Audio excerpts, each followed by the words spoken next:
하나님께서 오늘 저희 가운데 허락하신 말씀입니다. 출애굽기 31장 1절로 5절 말씀입니다.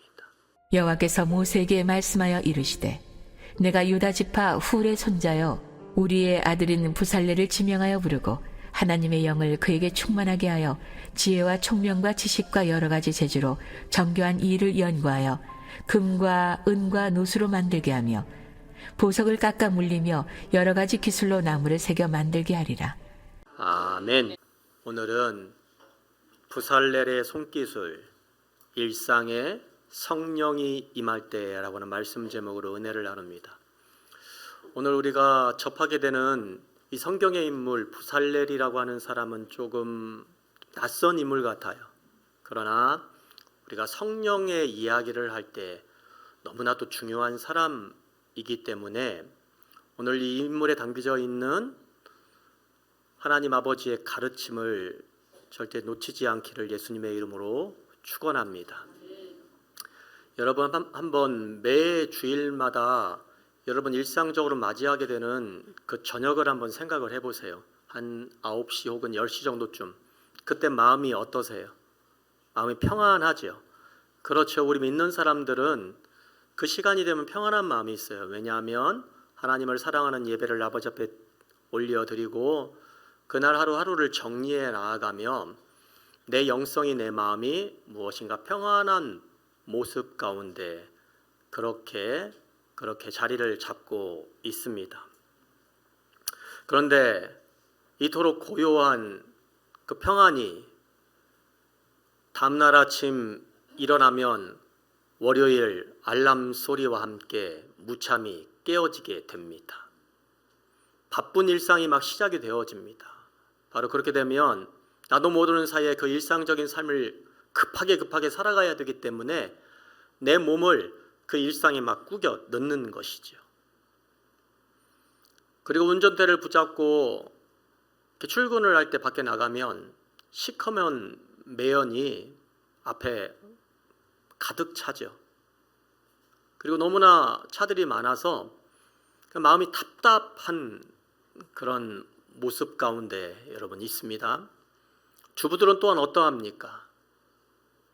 거실을 보니까 이틀 정도밖에 쉬지 않았는데 왜 이렇게 빨랫감은 많은지, 왜 이렇게 저놈의 원수들은 먹고 설거지도 하지 않는지, 여러분 이런 생각들. 그래서 그날 그 전날에 있었던 그 주일 저녁의 평안함이 산산이 조각나져 버리게 됩니다. 오늘 우리가 읽은 이 성경 말씀은요, 바로 이러한 우리의 삶에게 화두를 하나 던지고 있는 질문이 있어요. 이 지긋지긋한 이 월요일 아침, 무엇인가 바쁘게 돌아가고 있는 우리네 삶 속에 하나님을 붙잡고 살아가는 인생, 그래서 우리가 우리의 평안이 주일 아래만 있는 것이 아니라 하나님께서 우리 가운데 허락하신 그 일상 속에 아버지의 숨겨진 평안이 숨겨져 있다라고 하는 그 이야기를 오늘 우리 아버지 하나님께 말씀을 통하여 저에게 하시고자 하는 거예요. 저와 여러분에게는 여러분 우상이 있습니다. 어떠한 우상입니까? 바로 영적인 이원화의 우상입니다. 무슨 말입니까? 주일에 교회에 와서 헌신하고 희생하는 것은 무엇이나 좀 성스럽고, 또한 주일에 아버지의 말씀을 듣고 찬양하는 것은 무엇인가 가치 있는 것처럼 생각이 되어지고요, 밖으로 일상 속에 나가 그렇게 바쁘게 돌아가는 그러한 삶은 무엇인가 좀 세속적인 걸로 느껴지고 좀 속된 것으로 느껴지고요, 세상에 나가 직장 상사의 눈치를 살피며 그렇게 돈을 벌어대는 것은 어쩔 수 없는 일이라고 가르치는 그러한 모습이 우리 가운데 있다라는 거예요. 그런데 이것은 여러분 우리 안에 숨어있는, 그리고 우리 한국 교회를 망치고 우리 한국 사회 그리스도인들을 망치는 영적인 이원화의 우상입니다. 오늘 말씀은 그렇게 영적인 이원화의 우상 속에 갇혀있는 저와 여러분들에게 이 부살날의 삶을 통하여서 성령의 은총이 어떻게 임하여지는가, 일상을 통하여 역사하시는 그 아버지의 하나님을 만나는 그러한 가르침인 줄 믿습니다. 같이 한번 해보겠습니다. 최초의 성령 충만자 누구? 부살렐. 그래요. 오늘 성령이 최초로 충만하게 임하였다고 이야기를 할 때 그 충만함의 대상이 되는 사람은요, 대단한 어떤 사람이 아니라 평범한 사람이었다라는 이야기입니다. 성도 여러분, 우리는 성령 충만이라고 하는 그 단어를 떠올릴 적에 우리들의 머릿속에 정형하게 된 어떤 틀이 있어요. 무슨 말입니까?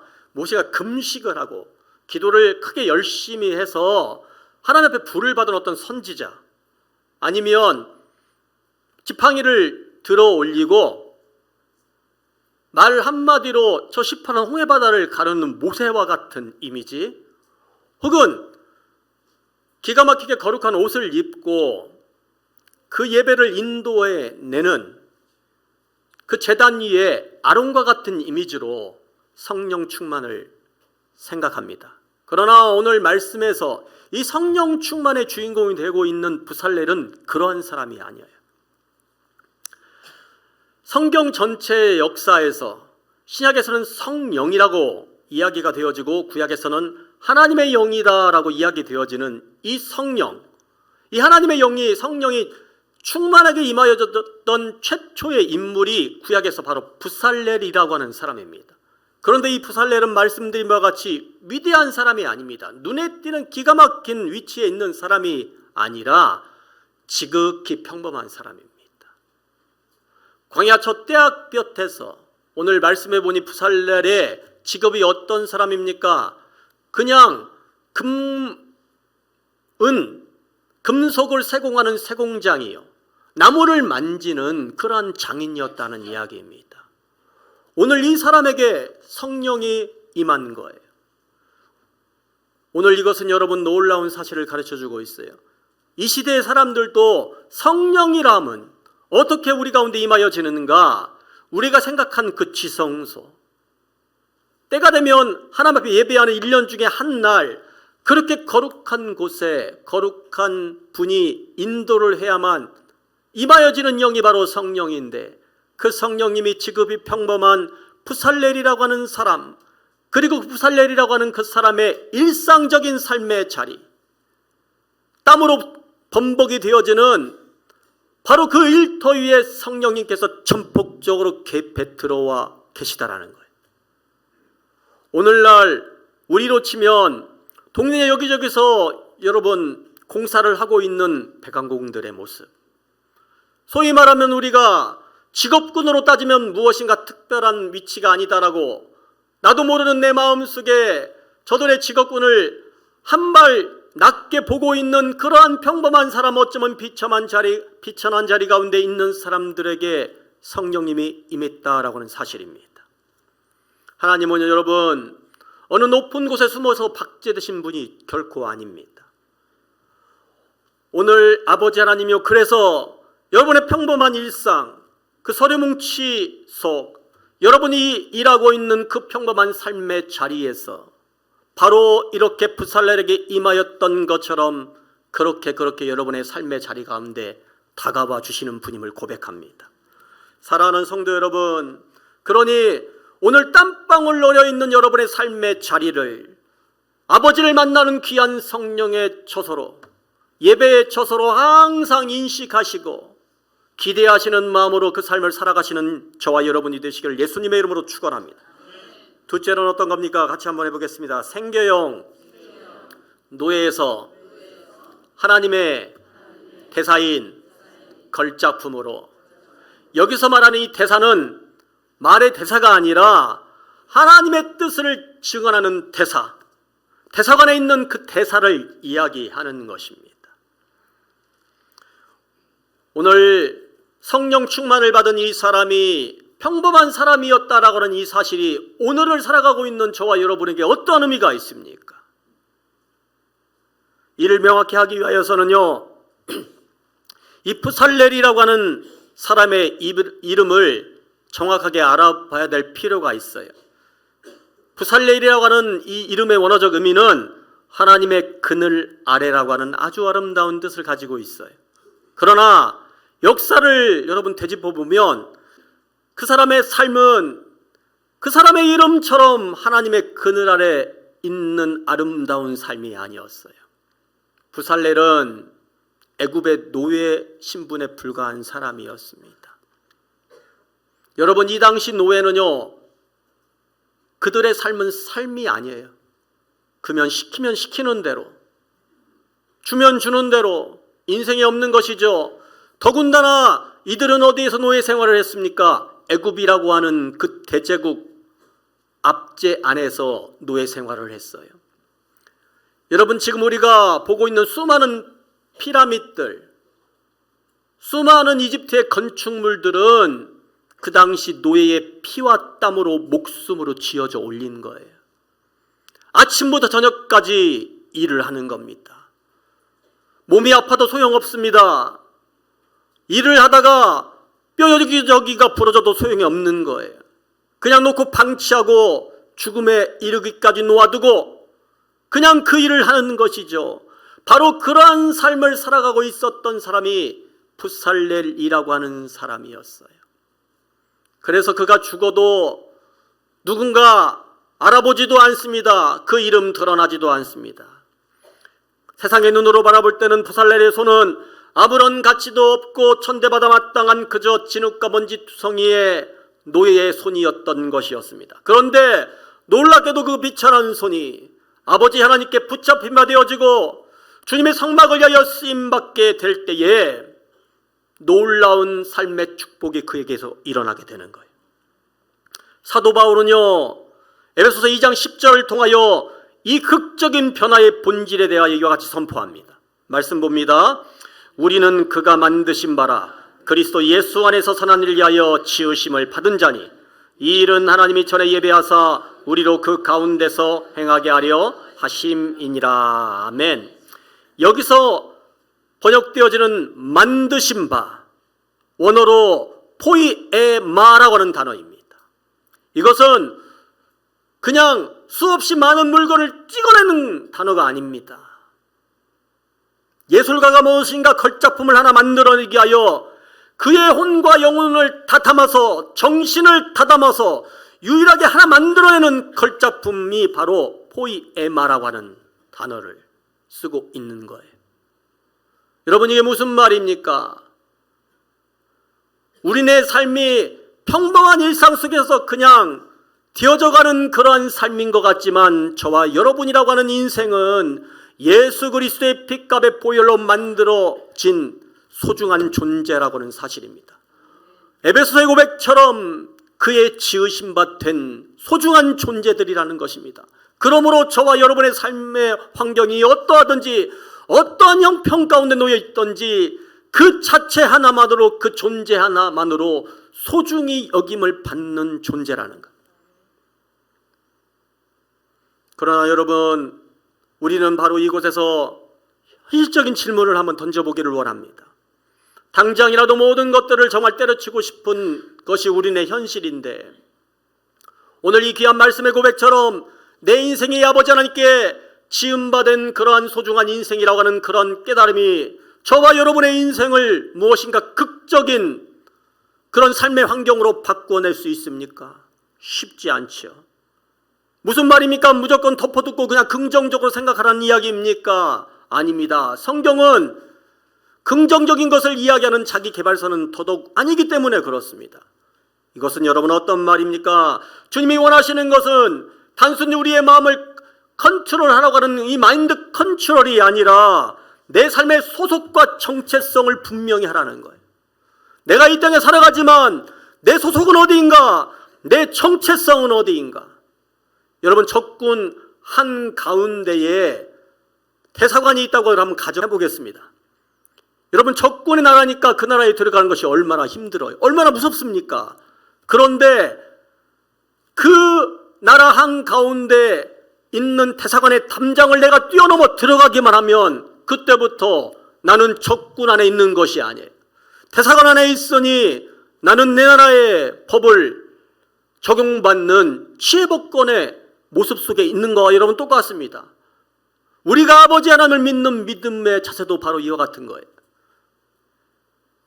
여러분, 이 세상 속에서 마귀가 우는 사자와 같이 저와 여러분을 끊임없이 침노하려고 무너뜨리려고 달려들지만, 그러나 저와 여러분의 소속은 이 땅이 아니라 아버지 하나님 나라에 있는 것입니다.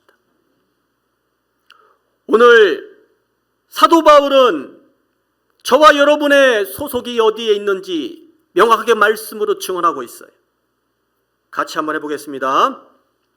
그러므로 우리가 그리스도를 대신하여 사신이 되어 하나님이 우리를 통하여 너희를 권면하시는 것 같이 그리스도를 대신하여 간청하노니 너희는 하나님과 화목하라. 아멘. 할렐루야. 사랑하는 성도 여러분, 저와 여러분은 그냥저냥 살아가는 인생이 아니에요.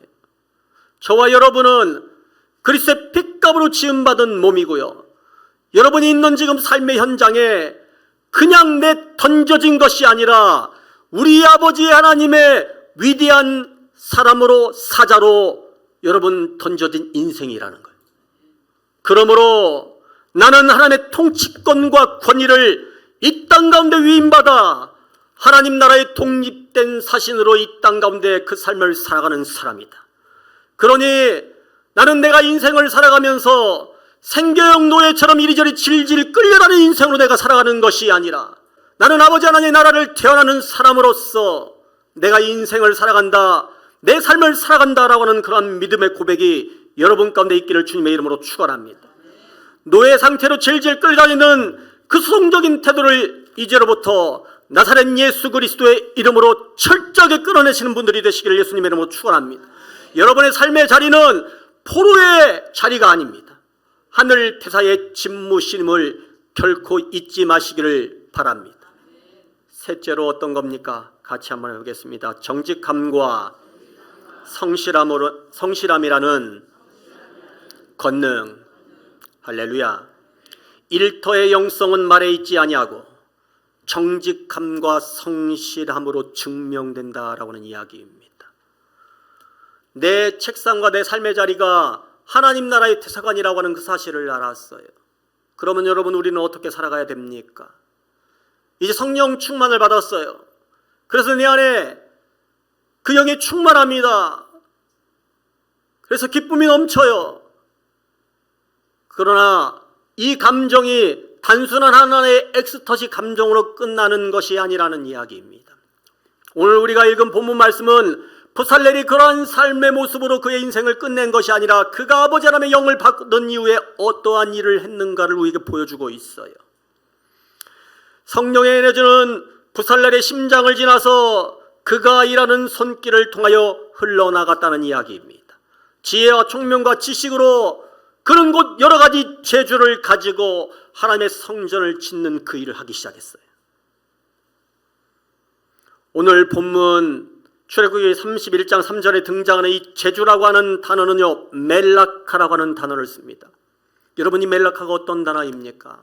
어떠한 사람이 어떠한 일을 하는데 굉장히 온 마음과 심혈을 기울여서 정교하게 그 일을 하는 것이 원어적 의미이지만, 이 멜라카라고 하는 의미는 더 나아가는 거예요. 바로 그러한 마음의 상태를 가지고, 성실함과 진실한 마음의 상태를 가지고 하나님의 성전을 짓는 그 일에 쓰여지는 그 기술, 그것이 바로 멜라카라고 하는 단어예요.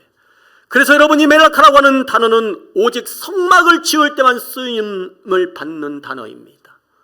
그렇다면 여러분 우리의 인생 속에, 우리의 일상 속에 우리가 이 멜라카라고 하는 단어의 마음을 가지고 우리의 삶을 끌고 나갈 수 있는 방법은 없는 것입니까?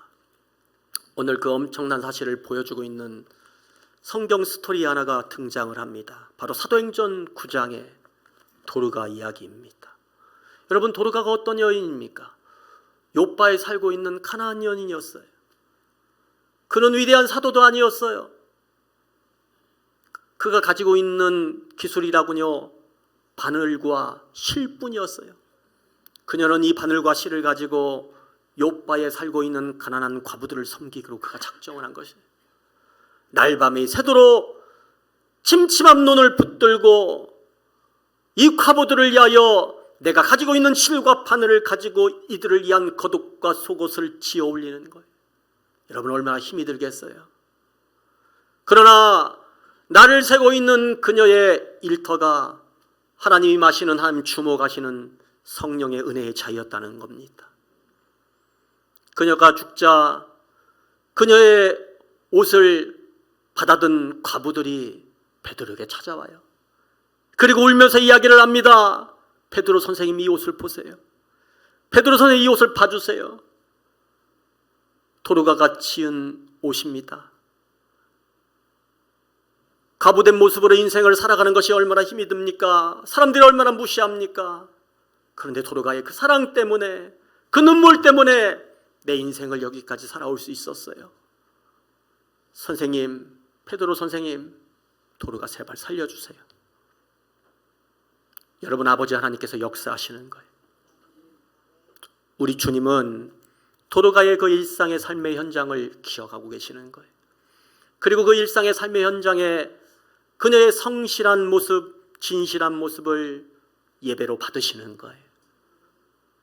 사랑하는 성도 여러분, 성경에 이 일상의 삶의 성실함과 진실함을 가장 우리에게 극명하게 보여주고 계시는 분이 여러분 누구입니까? 바로 우리 주님 예수 그리스도 아닙니까? 당신은 공생애를 시작하기 전에 30년이라고 하는 그 세월 동안 우리 예수님은요, 나사렛에서 평범한 몫으로 살아가셨어요.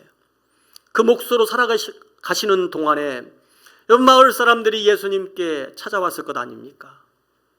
부서진 의자를 맡기고 부서진 문을 예수님께 맡겼을 것 아닙니까? 예수님은요, 그 무거운 나무를 어깨에 짊어지고 저들이 맡긴 그 일을 온전히 감당하고 수행하기 위하여 온 열심을 내셨을 거예요. 손이 부르트도록 아마 대패질을 하셨을 거예요. 문자 악이 맞추려고요. 단 1분 1초도 허투루 사용하지 않으셨습니다.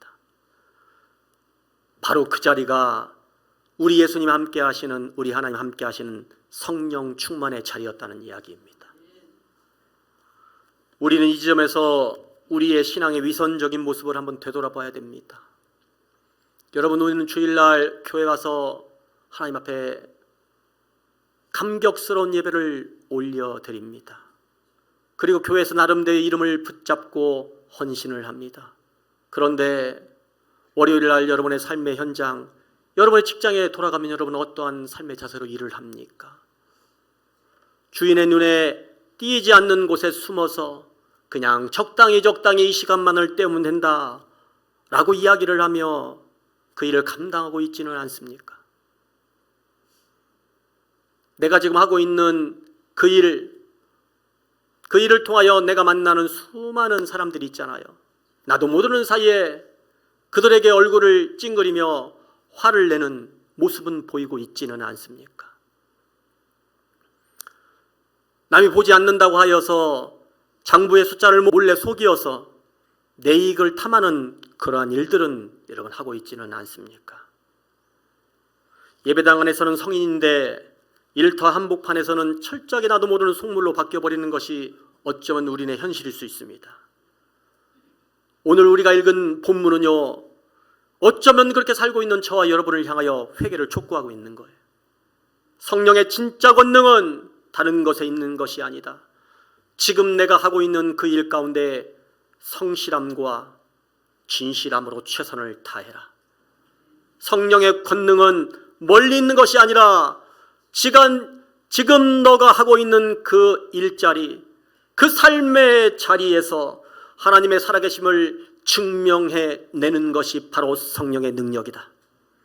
그래서 여러분, 사도 바울은요, 고린도서 3장 23절을 통하여서 우리네 일터의 영성에 대하여 정확하게 이야기하고 있어요.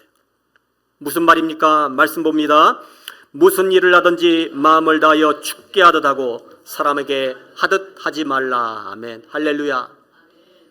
여러분, 이 말씀이 쓰여져 있는 성서의 배경은요, 로마의 압제 속에 있는 노예 상태였어요. 로마의 압제 속에 있는 노예들, 그 그리스도 있는 노예들을 향하여서 사도 바울이 지금 이야기를 하고 있는 것이지요. 비록 너희들의 삶의 상태가 로마의 압제 가운데 놓여져 있는 노예 상태다. 그래서 어쩔 수 없이 그 주인에게 의하여서 그런 삶을 살아가지만 지금 너희들이 붙잡고 있는 그 빗자루, 노예된 마음으로 어쩔 수 없는 마음으로 그 빗자루를 쓸어내는 것이 아니라 죽게 하듯 하는 마음으로 여러분의 생각을 고쳐먹고 그 일을 감당할 때에 비록 아무것도 아닌 그 빗자루, 한 빗자루 빗질이 하나님 보시기에는 그 옛날 제사장이 아버지 앞에 예배를 들어 올리며 향에 불을 피워 올렸던 그러한 예배의 행위로 우리 주님께서 기억해 주실 것이다. 사랑하는 성도 여러분, 노예의 비참한 그 빗질이, 그 방향이 사람에게로 향하지 아니하고 하나님께로 향하게 되니 바로 그때로부터 주님께서 기억하시는 예배의 자리, 성막의 재료로 사용되어지더라는 거예요. 사랑하는 성도 여러분, 우리가 오늘 한번 이렇게 예배를 드렸다고 우리의 삶이 어느 날 갑자기 바뀌게 됩니까? 그렇지 않습니다. 그러나 오늘 예배를 드리면서 아버지 앞에 성령 충만을 받은 여러분들이여, 오늘 내 삶의 모든 것들을 대하는 나의 삶의 방향을 바꿔 나아갈 때에 바로 그때로부터 여러분의 삶은 성령 충만의 삶이 시작되게 될 줄로 믿습니다. 인간의 눈으로 바라볼 때는 한없이 평범하고 바뀔 것 같지 않은 우리의 인생이지만 내 인생의 방향을, 오늘 내가 고백하는 삶의 방향을 바꾸었을 때 나는 이 모든 일들을 주님께 하듯 하겠다. 사람에게 하듯 아니하고 주님을 섬기는 마음으로 내가 일을 감당하겠다. 그 일이 설거지거리라 할지라도 작은 일이라 할지라도 스쳐가도 잊어버려서 생각나지 아니하는 그 일이라 할지라도 나는 모든 일에 예수 안에서 최선을 다하겠다 라고 이야기를 할 때에 오늘 여러분의 삶의 평범한 삶 속에서 벌어지고 있는 그 모든 일들이 주님께서 받아주시는 예배의 재료, 성막의 재료가 될 줄로 믿습니다. 그래서 여러분, 성도의 고단한 노동은 죄의 결과로 주어지는 저주와 형벌이 아닙니다. 그것은 우리 아버지 하나님을 닮은 신성한 창조의 행위인 줄 믿습니다. 우리 아버지 하나님을 드러내는 가장 거룩한 예배의 행위가 오늘 여러분의 일상에서 벌어지고 있는 모든 삶의 모양이라고 하는 그 사실을 절대 잊지 마시기를 예수님의 이름으로 축원합니다. 오늘의 이 말씀을 여러분의 가슴 속에 아로 새기시길 바랍니다. 주님께서 저와 여러분 가운데 함께 하실 것입니다.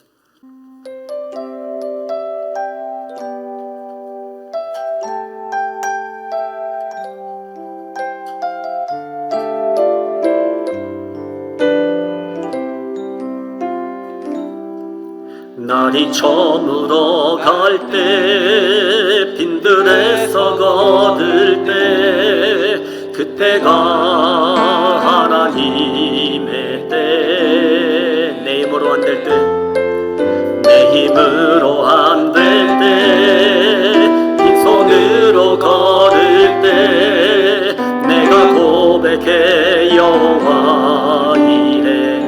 날이 저물어 갈 때, 날이 저물어 갈 때 빈들에서 거들 때 그때가 하나님의 때, 내 힘으로 안 될 때 빈손으로 거들 때 내가 고백해 여호와 이래. 주가 일하십니다. 주가 일하시네, 주가 일하시네.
이중적인 모습으로 갈갈이 찢겨져 있었습니다.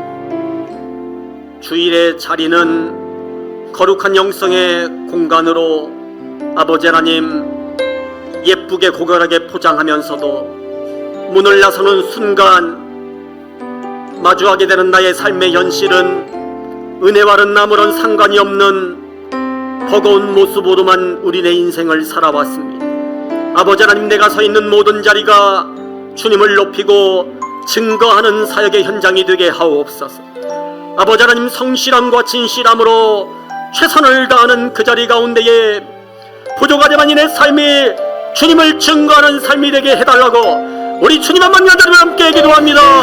주여,